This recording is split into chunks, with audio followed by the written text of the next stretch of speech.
ഞാനിപ്പോ നിൽക്കുന്നത് വയനാട് തലപ്പുഴയുള്ള മുനീശ്വരൻ കുന്നിലാട്ടോ. ദൂരെ വെൺമലയിൽ സൂര്യൻ പൊന്നണിയും നേരം കണ്ടുണരാൻ പോര്.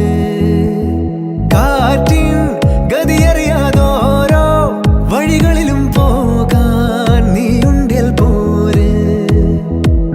പേമാരിക്കോളും വന്നേ കാറിൻ കലമേലെ കണ്ടേ മഴ മൂടും മാമല മുകളിൽ ഇടിമിന്നൽ തൂന്നതുമുണ്ട്. പേമാരിക്കോളും വന്നേ കാറിൻ കലമേലെ കണ്ടേ മഴ മൂടും മാമല മുകളിൽ ഇടിമിന്നൽ തൂന്നതുമുണ്ട്. ദൂരെ വെൺമലയിൽ സൂര്യൻ പൊന്നണിയും നേരം. എൻട്രി ടൈം എന്ന് പറഞ്ഞു കഴിഞ്ഞാൽ രാവിലെ 7 മണി തൊട്ട് 6 മണി വരെ കേട്ടോ സമയം.